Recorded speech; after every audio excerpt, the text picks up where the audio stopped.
Greetings out there in YouTube land. This is Morris, man, and as always, I thank you guys for coming to my talk show, Tell It Like It Is, and my co-host is Mr. Joseph Spencer. How you doing today, Joe? I'm all right, Morris, and you? Pretty good, thank you, sir. Well, you sound chipper today, Morris. Well, I try to be. You try to exert positive energy and live happy and longer. So today we're going to do something that's kind of, we try to pick topics that are not the norm, because I was sitting here last Sunday watching PBS when they have their telethons, and they feature a certain decade as far as music, and they offer these DVDs. And last week they did I guess the decade was the 50s, the theme, the 50s. Yeah, I've seen and I thought about that because I'm a child of the 60s, and I'm like, what happened to our innocence? I watched these shows, and people back then were very respectful. They dressed real nice. It wasn't this real wild thing going on. Because I understand, and don't get me wrong, that nothing stays the same. Nothing. But it shouldn't get worse. It shouldn't get worse. And I'm going to say this, then I'm going to turn it over to Joe. We live in a society, and this is just not this country, it's the entire world, where technology has just taken unbelievable leaps and bounds, and we are moving forward when it comes to those things. But unfortunately, when it comes to just the human condition, as far as treating your fellow man with respect and not want to kill him because he has a different point of view than you have, we're failing in that area so terribly. And it's like, why can't we move forward with everything? Because I'm, again, quickly say this, make this point, and turn it over to Joe. I was watching an episode of Sliders. It was a show that came on in the late 90s about this intelligent whiz kid who created a device to go into different dimensions. It was the same world, but different dimensions of that world. And they slid into one dimension where women ran things. Yeah. And the thing was, the women, why they got into power because of they got tired of the men with the wars and killing each other, so they took over. And once they took over, there was no more wars. But what's interesting is the way that, unfortunately, women get treated in this world as far as a sex object, second-class citizen. Men were being treated just like the women. And the moral of the story was, regardless of who's in power, if you don't change the way you do things, it's pointless. You get the same results. Right. But turn it over to Joe. What are your thoughts on, because you're a person that grew up in the 50s and the 60s, and you've seen personally these different changes. Yeah, what are your thoughts on 50s, 60s, 70s, 80s, and when you used to walk down the street and leave your house door open? Literally, you leave your house door open. In Chicago, I was born in Chicago. You could sleep on the front porch. Yeah. People used to sleep in the park, all that. Then all of a sudden, people started taking clothes off the line. But when I was young in the 60s, that I found out about censorship. Thought it was the worst thing in the world. Initially, yeah. They gonna they gonna stop me from watching stuff. I'm a free American. I'll watch anything I want. What the hell? I'm 16, 17, 18 years old. Now I understand censorship, because there's some people can't watch stuff. It influenced them. They believe a lot of stuff is real, and a lot of stuff will work for them. What happened is that too much information is not good for a lot of people, and censorship did have its place. I agree. Some people need to be protected from themselves, and so-called society. We need a structure of discipline. You need a structure of discipline. There's some people that you don't have to give them no rules and regulations, and they live peacefully and quietly with you. But that's not most of us. That's not most of us. Right. If you open up the gates for some people, they just go wild. Yeah. I watched it. I don't care if you're in the ghetto or you're on Michigan Avenue or in the White House. There are some people who gonna do everything they want. That's where evil and good come in. Yeah.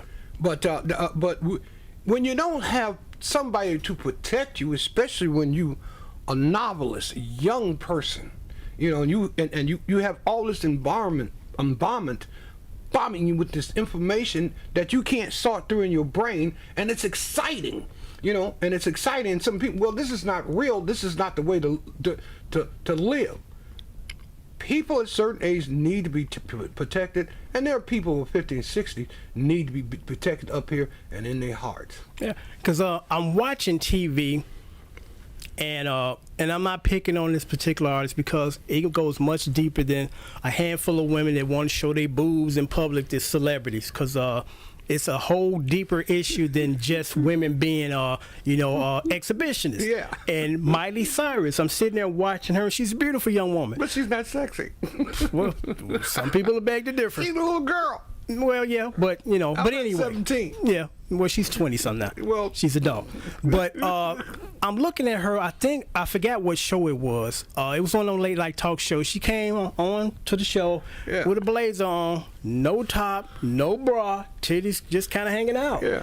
And the night host said, "Aren't you uncomfortable?" She's like, "No," And there are times that we have to kind of, I guess, put a fence across stuff to kind of stop this overflow of things that are not detrimental to the growth of young people, because young folks look up to celebrities. Yeah, they do. So you got these young women across the country, teenagers, that see her out there with the titties out or boobs, and it's like, I guess I could do that too. Yeah. It's acceptable. And it's like, that's not a good thing. That's not a good thing, because some men can't handle seeing your tits. You in trouble.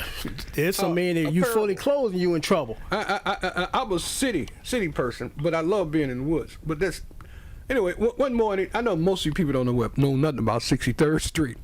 One morning, about 2 or 3 o'clock in the morning, I walk anywhere, especially when I was in my late 30s, early 40s. Always did. I'm walking down the street and I hear, "Hey, baby." I turned around, I knew what it was, some working girls.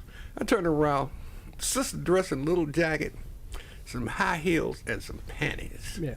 2 o'clock in the morning, I said, "Well, baby, you going to jail." My man told me to come. I said, "Baby, but you just have on some panties and a little jacket and some heels." Yeah. And Miley Cyrus that's is on wrong, TV. but it's understandable because she's working. Yeah, she's trying to lure you to spend your money. So I understand that it's totally illegal and totally immoral. But I'm talking about the people that are not prostitutes. Well, they're exhibitionists. I mean, I remember when Prince came over on a award show with his ass out. Remember the pants with the asses out? Yeah, that's like them crap. Yeah, it's like I'm calling myself pushing the envelope. I'm like, you're just kind of making the moral fabric decay. It's that old-fashioned stuff when you went to stage shows to see that crap. I've seen a lot of stuff. Joe, we going late. Some ladies, we going to so and so club. We go to New York, going to a club. And it'd be a homosexual debut, and gay guys be walking around in chaps with their butts out. What? Why'd you bring? They thought it was funny. I've seen all that. Yeah. But it's not on TV. You take these people, you take street stuff and put it on television. Everybody on television is sexy. Everybody on TV and the record business. When I was a kid, back in the 60s, a lady would come out in a maxi dress, a nice little cute pair of boots, maybe a mini skirt, some hot pants. You didn't see all that stuff.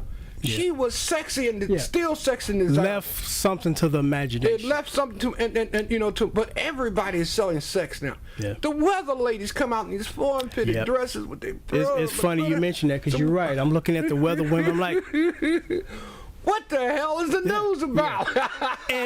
and to me personally, it's distracting, because I'm like, there's a time and place when I want to do the eye candy thing. Yeah. I want to right now soak up some information that's important, being the news, not sitting here looking at somebody's cleavage line, or whoa, how did she squeeze into that dress? Oh man. And it's just so unfortunate that things are just changing to the extent where it's not a good thing, because again, we got technology leaps and bounds and we moving forward. Why can't we move forward as to say, let's figure out a way to not use violence as our last resort because I don't agree with you, so therefore I'm going to kill you.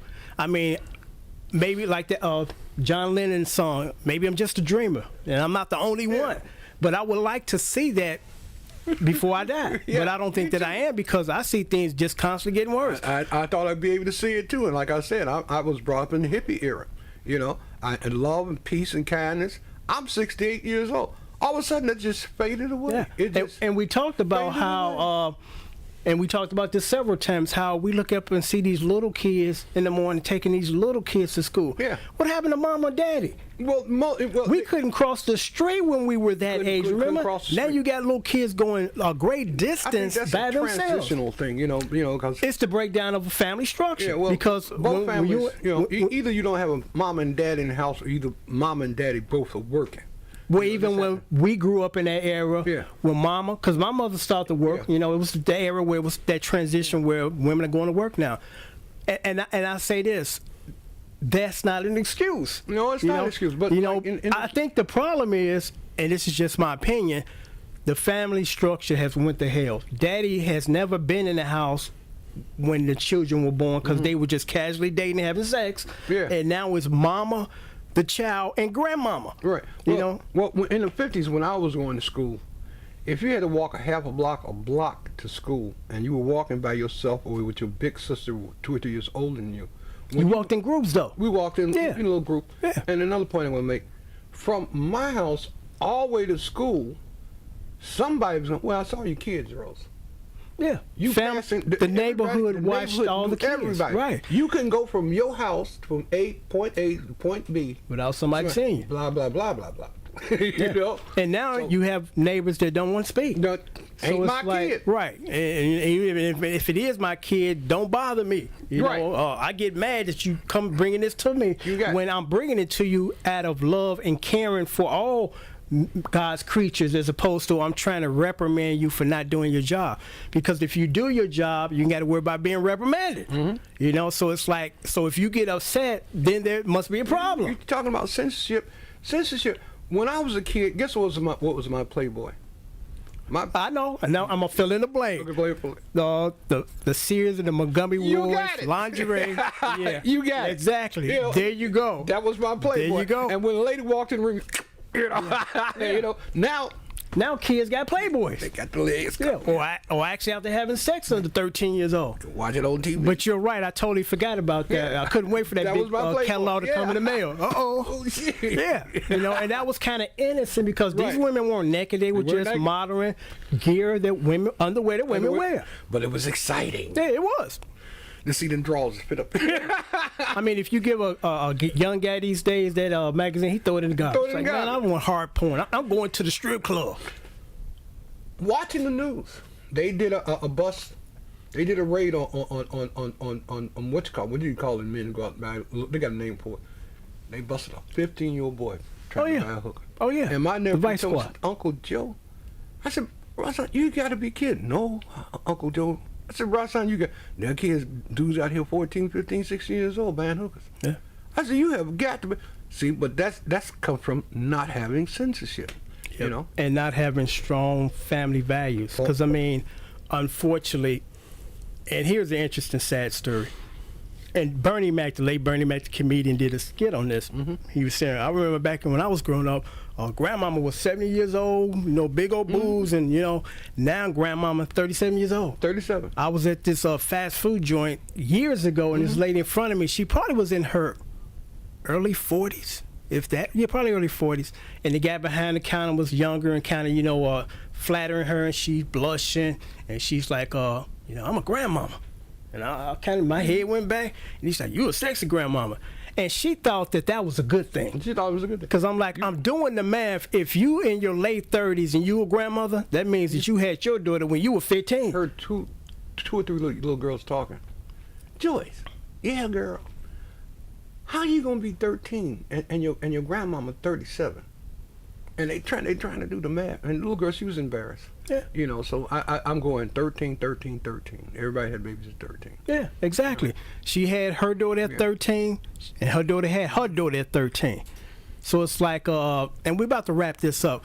The purpose of this, I guess, discussion is to kind of, I guess, shed a little light on why can't we as a society improve our interactions with our fellow man? Why does it have to be murders? Why does it have to be wars? I mean, it's getting worse. I mean, all the talking in the world, because what happens when a young black man get killed by the cops? People come out with these signs to stop the killing and all that, and half the people in the audience are guilty for raising certain people to go out there and put themselves in situations where the cops show up. Because, I mean, there are situations where you're minding your business, you're not doing anything illegal, and unfortunately the cop shows up and something happens and you out of here. But that's a smaller percentage than the people that are stealing cars and expecting not to get shot. Not to get shot. You know, and I have the utmost sympathy and compassion for every life, but you can't put yourself in a situation that might warrant a bullet. Censorship. In the movies, you can't. You get an $80,000 car and you get away from the cops.